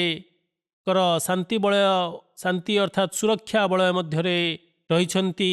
ଏମାନଙ୍କ ଉପରେ ପ୍ରତ୍ୟେକ ବର୍ଷ ରଜବ ମାସରେ ସ୍ୱର୍ଣ୍ଣ ମୁଦ୍ରା ଓ ଦିନାର ରୂପେ ଜିଜିଆ ପୈଠ କରିବା ବାଧ୍ୟତାମୂଳକ। ଆଲ୍ଲାହ ତାଲା ହିଁ ଏମାନଙ୍କର ନିରୀକ୍ଷକ। ତବୁକ୍ ଯୁଦ୍ଧ ସଂକ୍ରାନ୍ତରେ ଆଉ ଏକ ସରିୟାର ମଧ୍ୟ ଚର୍ଚ୍ଚା ମିଳେ, ଯାହାକି ହଜରତ ଖାଲିଦ ବିନ୍ ୱଲିଦ ରଜିୟଲ୍ଲାହୁଙ୍କ ଉକେଦ ବିନ୍ ଅବ୍ଦୁଲ ମଲକ ଅଭିମୁଖେ ପ୍ରେରଣ କରିଯିବାର ଉଲ୍ଲେଖ ରହିଛି। ହୁଜୁର ସଲ୍ଲଲ୍ଲାହୁ ଆଲାଇହି वसल्लम ତବୁକ୍ ଯୁଦ୍ଧରେ ହଜରତ ଖାଲିଦ ବିନ୍ ୱଲିଦ ରଜିୟଲ୍ଲାହୁଙ୍କୁ 9 ହିଜରୀରେ 420 ଜଣ ଅଶ୍ୱାରୋହୀଙ୍କ ସହିତ ଉକେଦ ବିନ୍ ଅବ୍ଦୁଲ ମଲିକ ଅଭିମୁଖେ ଦୁମତୁଲ ଜନ୍ଦଲ ଅଭିମୁଖେ ପ୍ରେରଣ କରିଥିଲେ। ଦୁମତୁଲ ଜନ୍ଦଲ ସିରିଆ ଓ ମଦିନାର ମଧ୍ୟବର୍ତ୍ତୀ ଏକ ଦୁର୍ଗ, ଯାହା ମଦିନା ମୁନୱରା ଠାରୁ 15-16 ଦିନର ଦୂରତାରେ ଅବସ୍ଥିତ ଥିଲା। ଉକେଦ ସମ୍ପ୍ରଦାୟ ବନୁ କିନ୍ଦା ଠାରେ ଅବସ୍ଥିତ ଥିଲା ଓ ଉକେଦର ସେହି ବନୁ କିନ୍ଦା ସମ୍ପ୍ରଦାୟର ସମ୍ରାଟ ଥିଲେ। ଉକେଦର ଖ୍ରୀଷ୍ଟ ଧର୍ମାବଲମ୍ବୀ ଥିଲା। ହୁଜୁର ସଲ୍ଲଲ୍ଲାହୁ ଆଲାଇହି वसल्लम ଖାଲିଦ ରଜିୟଲ୍ଲାହୁଙ୍କୁ କହିଲେ, ହେ ଖାଲିଦ, ତୁମେ ଉକେଦରକୁ ରାତ୍ର ସମୟରେ ଦେଖିବ ଓ ତୁମେ ଯେତେବେଳେ ତାହାକୁ ଗାଈର ଶିକାର କରୁଥିବାର ଦେଖିବ, ସେତେବେଳେ ତୁମେ ତାକୁ ଧରି ନେବ। ପୁନଶ୍ଚ କହିଲେ ହୁଜୁର ସଲ୍ଲଲ୍ଲାହୁ ଆଲାଇହି वसल्लम, ଆଲ୍ଲାହ ତାଲା ତୁମକୁ ଉକେଦର ଉପରେ ବିଜୟ ପ୍ରାପ୍ତ ପ୍ରଦାନ କରିବେ। ତୁମେ ଯଦି ଉକେଦର ଉପରେ ବିଜୟ ପ୍ରାପ୍ତ କରିନେବ, ସେତେବେଳେ ତୁମେ ତାହାର ସଂହାର କରିବ ନାହିଁ, ତାକୁ ଇସଲାମ ଧର୍ମ ପ୍ରତି ଡାକରା ଦେବ। ଆଉ ଯଦି ସେ ଅସ୍ୱୀକାର କଲା, ତେବେ ତାହା ସହିତ ଯୁଦ୍ଧ କରିବ, ତାହାର ସଂହାର କରିଦେବ। ଖାଲିଦ ରଜିୟଲ୍ଲାହୁ ପ୍ରସ୍ଥାନ କରିବା ସଂକ୍ରାନ୍ତରେ ଉଲ୍ଲେଖ ରହିଛି ଯେ ହଜରତ ଖାଲିଦ ରଜିୟଲ୍ଲାହୁ ଉକେଦର ଆଡ଼କୁ ଗଲେ ଓ ତା ଦୁର୍ଗର ନିକଟବର୍ତ୍ତୀ ହୋଇଗଲେ। ଉକେଦର ଦୃଶ୍ୟମାନ ହେବାକୁ ଲାଗିଲା। ଉକେଦର ନିଜର ପତ୍ନୀ ରିବାବ ବିନ୍ତେ କିନ୍ଦିୟାସ ସହିତ ଛାତ ଉପରେ ଯେତେବେଳେ ଥିଲା, ସେତେବେଳେ ଏକ ଜଙ୍ଗଲୀ ଗାଈ ଆସିଲା। ସେ ନିଜର ସିଂହ ଦ୍ୱାରା ଦୁର୍ଗର ଦ୍ୱାରକୁ ଠେଲିବାକୁ ଲାଗିଲା। ଉକେଦର ପତ୍ନୀ ଉକେଦରକୁ କହିଲେ, ହେ ଉକେଦର, ତୁମେ ଏପରି ଘଟଣା କେବେ ଅବଲୋକନ କରିଛ ଯେ ଜଙ୍ଗଲରୁ ଗାଈ ଆସି ରାଜପ୍ରସାଦର ଦୁଆର ସମ୍ମୁଖରେ ନିଜର ସିଂହକୁ ମାରିବାର? ଉକେଦର କହିଲା, ମୁଁ ଆଲ୍ଲାହ ତାଆଲାଙ୍କ ଶପଥ କରି କହୁଛି, ମୁଁ ଏପରି ଦୃଶ୍ୟ କେବେ ବି ଦେଖି ନାହିଁ। प्रति उत्तर उकेदेर पत्नी कहिले, हे उकेदेर किए सही गाई को छाड़िब? उकेदेर कहिला, केही भी सही गाई को हाथ छड़ा करिब नहीं। सम्राट उकेदेर कहिला, मु एबे ही ताहार शिकार करी आणुछि। सुतरां उकेदेर सेतेबेले दुर्ग तलकू ओह्लाई आसिला ओ निजर अश्व उपरे आरोहण करी बाहरी गला। सेमानंक मध्यरे हसानक मध्य उपस्थित हेबा उल्लेख योग्य। हसान उकेदेर भाई थिला। अतएव उकेदेर आरोहण हेला निजर भाई ओ राज परिवार वर्ग सहित सही गाई पिछा करने को लगिला। उकेदेर को निर्भीक भाव में शिकार पछरे जाउथिबार देखि हजरत खालिद बिन वलीद रजियल्लाहु अन्हु अश्व बाहिनी सह तार पिछा कले ओ ताहाकू धरी नेले अर्थात गिरफ कले। किंतु उकेदेर भाई हसान कैद हेबाकू अस्वीकार कला ओ युद्ध करने को लगिला। फलतः ताहार संहार कर दियागला। हसान निहत हेला। ता मुंडरे दिबाज अर्थात मोटा रेशम चदर रही। सही चदर रे स्वर्ण तार खंजित होइथिला। खालिद बिन वलीद रजियल्लाहु अन्हु सही चदर को हुजूर सेवारे प्रेरण करदेले आउ उकेदेर को धरी बाहरी पड़िले। तेबे एहार विस्तृत विवरणी एपरी उल्लेख रही।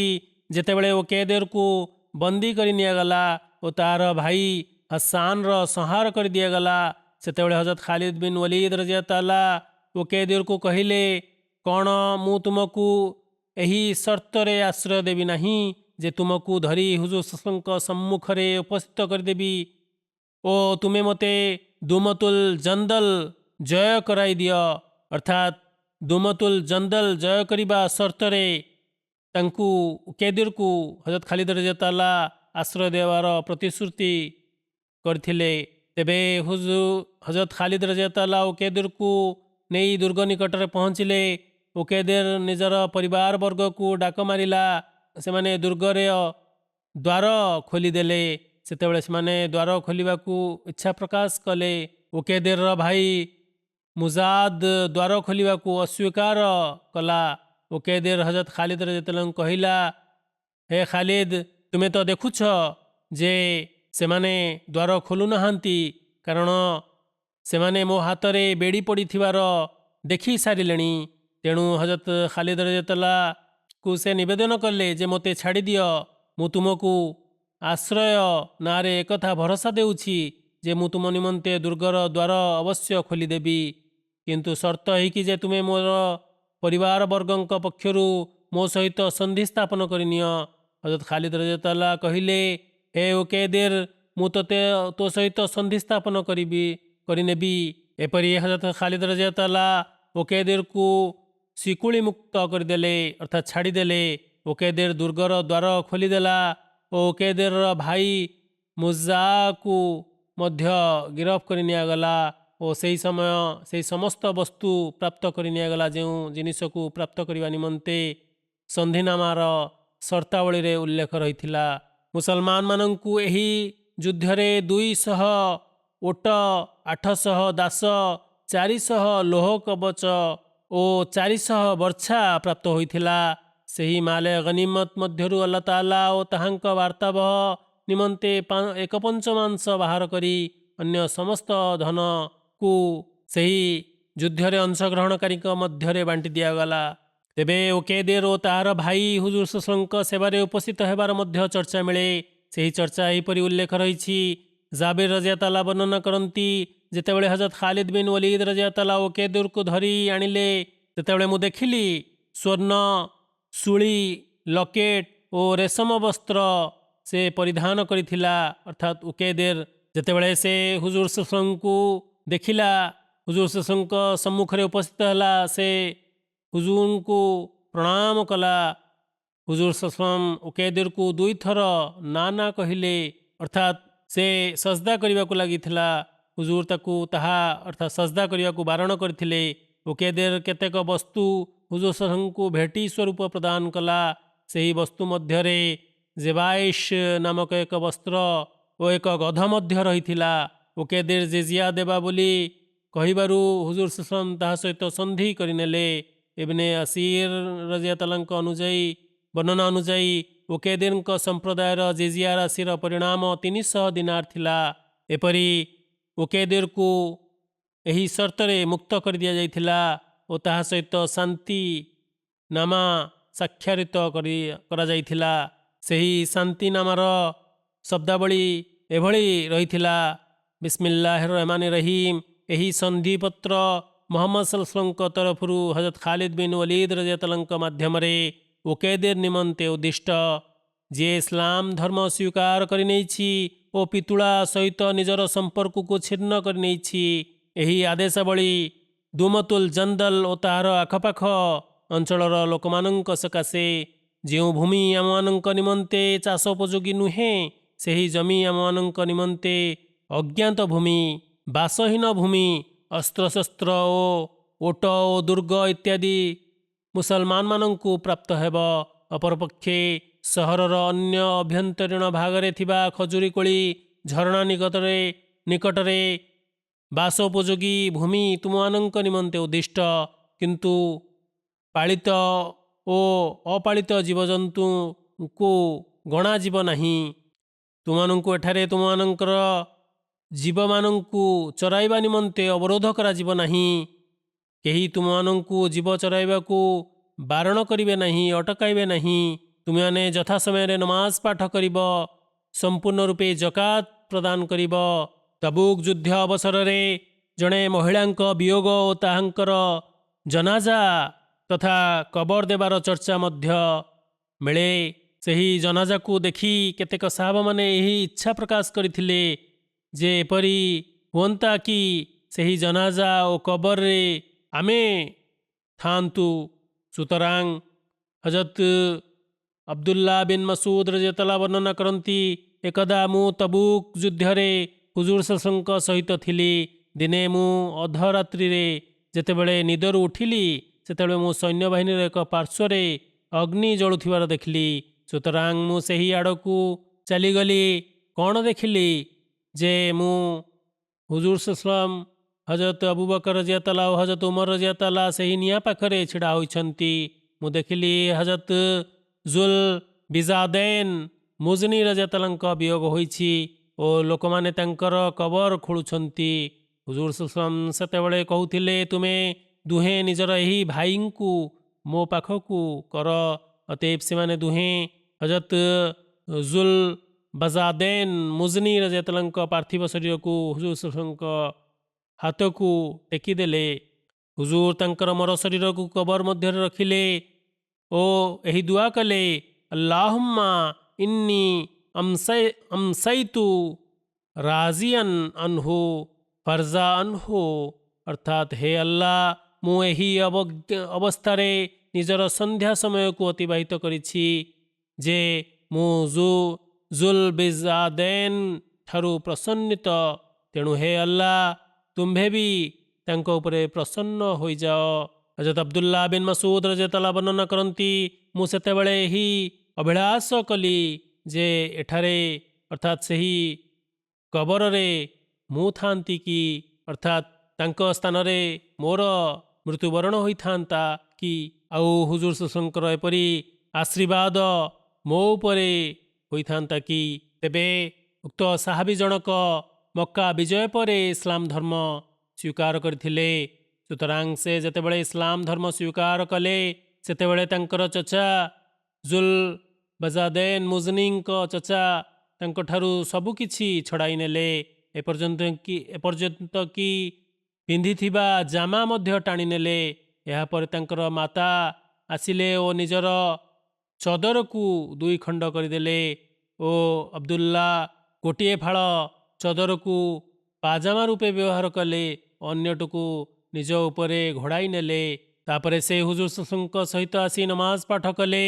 ଜୁଲ ବଜାଦେନ୍ ରଜିୟତାଲ୍ଲାହୁ କୁହନ୍ତି, ଯେତେବେଳେ ହୁଜୁର ସଲ୍ଲଲ୍ଲାହୁ ସକାଳ ନମାଜ ପାଠ କରିସାରିଲେ, ସେତେବେଳେ ହୁଜୁର ଲୋକମାନଙ୍କୁ ଧ୍ୟାନପୂର୍ବକ ଦେଖୁଥିଲେ ଯେ ମସଜିଦରେ ନୂଆ ଲୋକ କିଏ ଅଛନ୍ତି।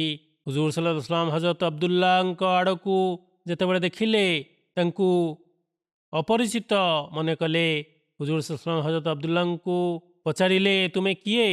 ପ୍ରତି ଉତ୍ତରରେ ହଜରତ ଅବଦୁଲ୍ଲା ରଜିୟଲ୍ଲାହୁ ନିଜର ଗୋତ୍ର ଓ ନିଜ ବଂଶର ପରିଚୟ ଦେଲେ। ଆଉ ଏକ ବର୍ଣ୍ଣନାରେ ଉଲ୍ଲେଖ ରହିଛି, ହୁଜୁର ରଜିୟଲ୍ଲାହୁ କହିଲେ, ମୋର ନାମ ଅବ୍ଦୁଲ ଉଜ୍ଜା।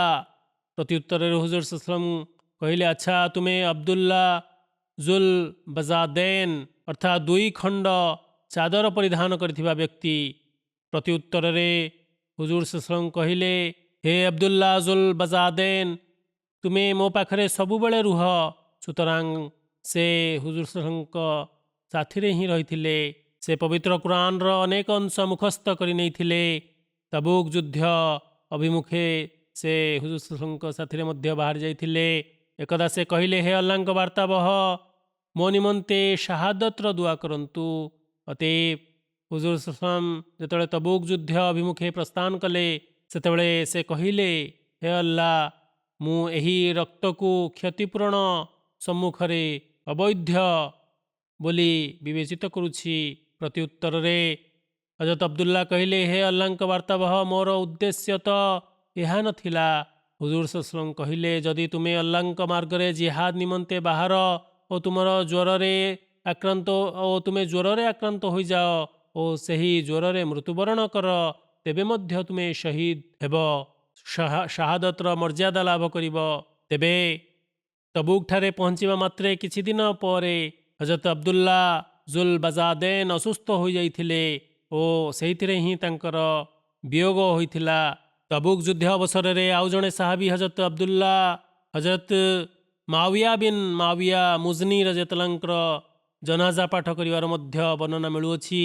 ହଜରତ ଅବ୍ବାସ ବିନ୍ ମାଲିକ ରଜିୟଲ୍ଲାହୁ ବର୍ଣ୍ଣନା କରନ୍ତି, ହୁଜୁର ସଲ୍ଲଲ୍ଲାହୁ ଆଲାଇହି वसल्लम ତବୁକ ସ୍ଥଳେ ଥିଲେ ଯେ ହଜରତ ଜିବ୍ରିଲ ଆସିଲେ ଓ ସୂଚନା ଦେଲେ, ହେ ଆଲ୍ଲାହଙ୍କ ରସୂଲ ସଲ୍ଲଲ୍ଲାହୁ ଆଲାଇହି वसल्लम ମାୱିୟା ମୁଜନି ରଜିୟଲ୍ଲାହୁଙ୍କର କାଳ ହୋଇଯାଇଛି, ତାଙ୍କର ଜନାଜା ପାଠ କରନ୍ତୁ।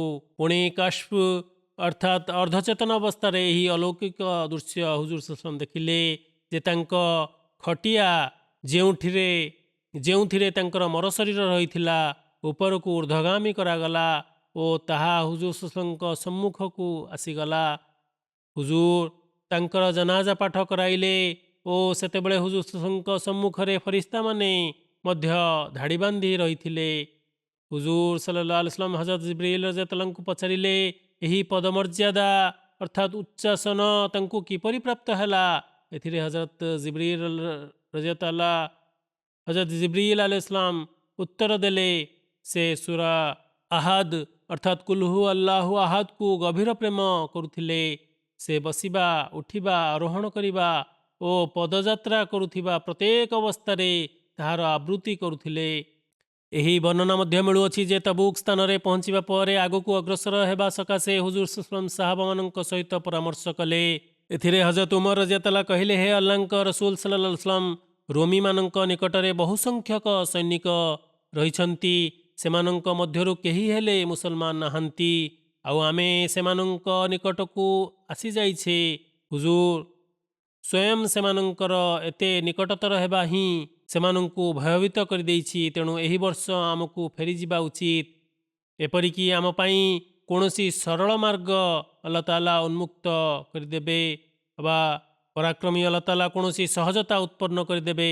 ସେ ଯାହା ହେଉ, ଏହି କଥା ଶୁଣିବା ପରେ ହୁଜୁର ସଲ୍ଲଲ୍ଲାହୁ ଆଲାଇହି वसल्लम ତବୁକ ଯୁଦ୍ଧ ସ୍ଥଳେ 20 ଦିନ ଅବସ୍ଥାନ କରିବା ପରେ ପ୍ରତ୍ୟାବର୍ତ୍ତନ କରିବାର ନିଷ୍ପତ୍ତି ନେଇଥିଲେ ଓ ମଦିନା ମନୱରା ପ୍ରତ୍ୟାବର୍ତ୍ତନ କରିଥିଲେ। ଆଉ ଏକ ବର୍ଣ୍ଣନା ଅନୁଯାୟୀ ହୁଜୁର ସଲ୍ଲଲ୍ଲାହୁ ଆଲାଇହି वसल्लम 20ରୁ କମ୍ ଦିନ ତବୁକ ସ୍ଥଳେ ଅବସ୍ଥାନ କରିଥିଲେ। ତେବେ ମଦିନାରୁ ପ୍ରସ୍ଥାନ ଓ ସେଠାରୁ ଫେରି ଆସିବାରେ 2 ମାସ ଅବା ତଦୁର୍ଦ୍ଧ୍ୱ ସମୟ ଲାଗିଥିଲା। ସୁତରାଂ ଇବ୍ନେ ସାଦ ରଜିୟଲ୍ଲାହୁଙ୍କ ବର୍ଣ୍ଣନା ଅନୁଯାୟୀ ରଜବ ମାସ 9 ହିଜରୀରେ ହୁଜୁର ସଲ୍ଲଲ୍ଲାହୁ ଆଲାଇହି वसल्लम ଏହି ଯୁଦ୍ଧ ନିମନ୍ତେ ବାହାରିଥିଲେ ଏବଂ ରମଜାନ ମାସ 9 ହିଜରୀରେ ମଦିନା ଫେରି ଆସିଥିଲେ। ଏହି 2 ତାରିଖ ଅର୍ଥାତ୍ 9 ତାରିଖ ମଧ୍ୟରେ ରଜବ ଓ ଶାବାନ ମାସ ରହିଛି। ସେହିପରି 2 ମାସରୁ ଉର୍ଦ୍ଧ୍ୱ କାଳ ହୁଜୁର ସଲ୍ଲଲ୍ଲାହୁ ଆଲାଇହି वसल्लम ମଦିନାରୁ ବାହାରେ ରହିଥିଲେ। ତେବେ ମୁସଲମାନମାନେ ମଦିନା ଫେରିବା ଯାତ୍ରାର ବ୍ୟାଖ୍ୟା ଆସନ୍ତାରେ ବର୍ଣ୍ଣନା କରିବି ଇନଶାଆଲ୍ଲାହ ତାଆଲା। ବର୍ତ୍ତମାନ ମୁଁ ପୂର୍ବରୁ ମଧ୍ୟ ବାଂଲାଦେଶର अहमदीମାନଙ୍କ ପାଇଁ ଦୁଆ କରିବାକୁ କହିଥିଲି। ସେଠାରେ ଅହମଦୀ ବିରୋଧୀ ଦଳ ବହୁତ ହଟ୍ଟଗୋଳ ଓ ଉତ୍ପାତ ଚଳାଇଛନ୍ତି। ଆଲ୍ଲାହ ତାଆଲା ପ୍ରତ୍ୟେକ ଅହମଦୀଙ୍କୁ ନିଜ ସୁରକ୍ଷା ବଳୟ ମଧ୍ୟରେ ରଖନ୍ତୁ। ଶତ୍ରୁର ସମସ୍ତ ଚକ୍ରାନ୍ତରୁ ଅହମଦୀମାନଙ୍କୁ ଉଦ୍ଧାର କରନ୍ତୁ। ସେହିପରି ପାକିସ୍ତାନର ଅହମଦୀମାନଙ୍କ ପାଇଁ ଦୁଆ କରିବେ। ଆଲ୍ଲାହ ତାଆଲା ସେମାନଙ୍କୁ ମଧ୍ୟ ସୁରକ୍ଷିତ ରଖନ୍ତୁ। ଏବେ ବହୁତ ଦୁଆ କରିବାର ଆବଶ୍ୟକତା ରହିଛି। ଏହିପରି ମଧ୍ୟ ଏସିଆ ପାଇଁ ମଧ୍ୟ ଦୁଆ କରିବେ। ସନ୍ଧି ଓ ସିଜ୍ ଫାୟାର ସତ୍ତ୍ୱେ ସେମାନଙ୍କୁ ପୂର୍ବ ପରି ସର୍ବସାଧାରଣରେ ଅତି ନିର୍ମମ ଭାବରେ ହତ୍ୟା କରାଯାଉଛି। ଆଲ୍ଲାହ ତାଆଲା ଦୟା ଅବତୀର୍ଣ୍ଣ କରନ୍ତୁ। ପୁଣି ଆଫ୍ରିକାର ଅହମଦୀମାନଙ୍କ ପାଇଁ ମଧ୍ୟ ଦୁଆ କରିବେ। ସେଠାରେ ମଧ୍ୟ ଅନେକ ସ୍ଥାନରେ ପ୍ରଶାସନ ସେମାନଙ୍କ ଉପରେ ଅତ୍ୟାଚାର କରୁଅଛି। ଆଉ କେତେକ ସ୍ଥାନରେ ଉଗ୍ରବାଦୀମାନେ ଆକ୍ରମଣ କରୁଛନ୍ତି। ଫଳରେ ଅନେକ ଅହମଦୀ ପ୍ରଭାବିତ ହେଉଛନ୍ତି। ସେମାନଙ୍କର ଧନ ଜୀବନ କ୍ଷତି ଘଟୁଛି। ଆଲ୍ଲାହ ତାଆଲା ସମଗ୍ର ବିଶ୍ୱରେ ଶାନ୍ତି ଓ ନିରାପତ୍ତା ସ୍ଥାପନ କରନ୍ତୁ। ଆମିନ୍। ନମାଜ ପରେ ମୁଁ ଏକ ଜନାଜା ଗାଏବ ମଧ୍ୟ ପଢ଼ାଇବି, ଯାହାକି ରବୁଆର ମହମ୍ମଦ ଇସ୍ମାଇଲ ସାହେବ ସୁପୁତ୍ର ସ୍ୱର୍ଗତ ମହମ୍ମଦ ହୁସେନ ସାହେବଙ୍କର ଅଟେ। ବିଗତ ଦିନରେ ତାଙ୍କର 80 ବର୍ଷ ବୟସରେ ନିଧନ ହୋଇଥିଲା। ଇନ୍ନା ଲିଲ୍ଲାହି ଓ ଇନ୍ନା ଇଲୈହି ରାଜିଉନ୍। ସ୍ୱର୍ଗତ ଓସିୟତ କରିଥିଲେ ଆଉ ନିଜ ଜୀବନରେ ହିଁ ନିଜ ସମ୍ପତ୍ତିର ଯେଉଁ ଓସିୟତ ଅଂଶ ରହିଥିଲା ତାହା ସେ ପୈଠ କରିଦେଇଥିଲେ। ଶୋକ ସନ୍ତପ୍ତରେ ତାଙ୍କ ପରିବାର ବର୍ଗରେ ପତ୍ନୀଙ୍କ ବ୍ୟତୀତ 3ଟି କନ୍ୟା ସନ୍ତାନ ଓ 4ଟି ପୁତ୍ର ସନ୍ତାନ ରହିଛନ୍ତି। ତାଙ୍କ ସୁପୁତ୍ର ମହମ୍ମଦ ଇମ୍ରାନ ସାହେବ ନାଇଜେରିଆରେ ମୁବଲ୍ଲିଗ ଭାବରେ ସେବା ସମ୍ପାଦନ କରୁଛନ୍ତି। ପଶ୍ଚିମ ଆଫ୍ରିକାରେ ସେବା କରିବାର ସାମର୍ଥ୍ୟ ଲାଭ କରୁଛନ୍ତି। କର୍ମଭୂମିରେ ଥିବା ଯୋଗୁଁ ସେ ନିଜ ପିତାଙ୍କ ଅନ୍ତ୍ୟେଷ୍ଟି କ୍ରିୟାରେ ସାମିଲ ହୋଇପାରିନଥିଲେ। ସେହିପରି ତାଙ୍କର ଆଉ ଜଣେ ପୁତ୍ର ଯାହାଙ୍କ ନାମ ମହମ୍ମଦ ଇମ୍ରାନ ସାହେବ, ସେ ମଧ୍ୟ ୱକ୍ଫେ ଜିନ୍ଦଗୀ ଅଟନ୍ତି ଓ ମୁବଲ୍ଲିଗ ଭାବରେ ସେବା ସମ୍ପାଦନ କରୁଛନ୍ତି। ସ୍ୱର୍ଗତ ମହମ୍ମଦ ସାହେବ ବଂଶରେ ଅହମଦିୟତ 1956 ମସିହାରେ ତାଙ୍କ ପିତା ସ୍ୱର୍ଗତ ମହମ୍ମଦ ଇସ୍ମାଇଲ ସାହେବଙ୍କ ମାଧ୍ୟମରେ ପ୍ରବେଶ କରିଥିଲା। ଅହମଦିୟତ ସ୍ୱୀକାର କରିବା ପରେ 2 ବର୍ଷ ପରେ ରବୁଆକୁ ସେ ସ୍ଥାନାନ୍ତରିତ ହୋଇଯାଇଥିଲେ ଓ ସ୍ୱୟଂ ନମାଜ ଓ ରୋଜାର ନିୟମାନୁବର୍ତ୍ତୀ, ପବିତ୍ର କୁରାନର ପାଠକାରୀ, ନମାଜ ତେହଜୁଦର ପାଠକାରୀ, ନିଷ୍ଠାବାନ ଓ ଦୁଆକାରୀ ବ୍ୟକ୍ତି ଥିଲେ। ମୁଅଲ୍ଲିମ ମୋହସିନ ତୈୟବ ସାହେବ ଉଲ୍ଲେଖ କରିଛନ୍ତି ଯେ ମୋତେ ତାଙ୍କ ସାହିରେ ଦୀର୍ଘ 5 ବର୍ଷ କାଳ ସେବା କରିବାର ସୁଯୋଗ ପ୍ରାପ୍ତ ହୋଇଛି। ମୁଁ ତାଙ୍କ ମଧ୍ୟରେ ଗୋଟିଏ କଥା ପରିଲକ୍ଷିତ କରିଥିଲି ଯାହାକି ଅନନ୍ୟ ଥିଲା। ସେ ଆର୍ଥିକ ବଳିଦାନରେ ବେଶ ଆଗୁଆ ଥିଲେ। ଯେତେବେଳେ କୌଣସି ତେହରିକ କରାଯାଉଥିଲା, ଆହ୍ୱାନ କରାଯାଉଥିଲା, ସେ ଅର୍ଥାତ୍ ସ୍ୱର୍ଗତ ପ୍ରୟାସ କରୁଥିଲେ ଯେ ସର୍ବପ୍ରଥମେ ରସିଦ ତାଙ୍କର ହିଁ ନାମରେ କଟାଯାଉ। ବେଳେବେଳେ ଘୋଷଣା ପୂର୍ବରୁ ହିଁ ଚାନ୍ଦା ପୈଠ କରିବା ପାଇଁ ଚେଷ୍ଟା କରୁଥିଲେ। ସେହିପରି ଆର୍ଥିକ ବର୍ଷ ଶେଷ ହେବା ସମୟରେ ସ୍ୱର୍ଗତଙ୍କୁ ଯେତେବେଳେ ଏଥିପ୍ରତି ଧ୍ୟାନ ଆକର୍ଷିତ କରାଯାଉଥିଲା, ସେତେବେଳେ ସେ ନିଜ ସାମର୍ଥ୍ୟ ଅନୁଯାୟୀ ଅତିରିକ୍ତ ଚାନ୍ଦା ପୈଠ କରୁଥିଲେ। ଆଲ୍ଲାହ ତାଆଲା ସ୍ୱର୍ଗତଙ୍କ ପ୍ରତି ସଦୟ ହୁଅନ୍ତୁ ଓ ବୈକୁଣ୍ଠରେ ତାଙ୍କର ସ୍ତର ଊର୍ଦ୍ଧ୍ୱଗାମୀ କରନ୍ତୁ। ସେହିପରି ତାଙ୍କ ପରିବାରବର୍ଗଙ୍କୁ ଧୈର୍ଯ୍ୟ ଓ ସାହସ ପ୍ରଦାନ କରନ୍ତୁ।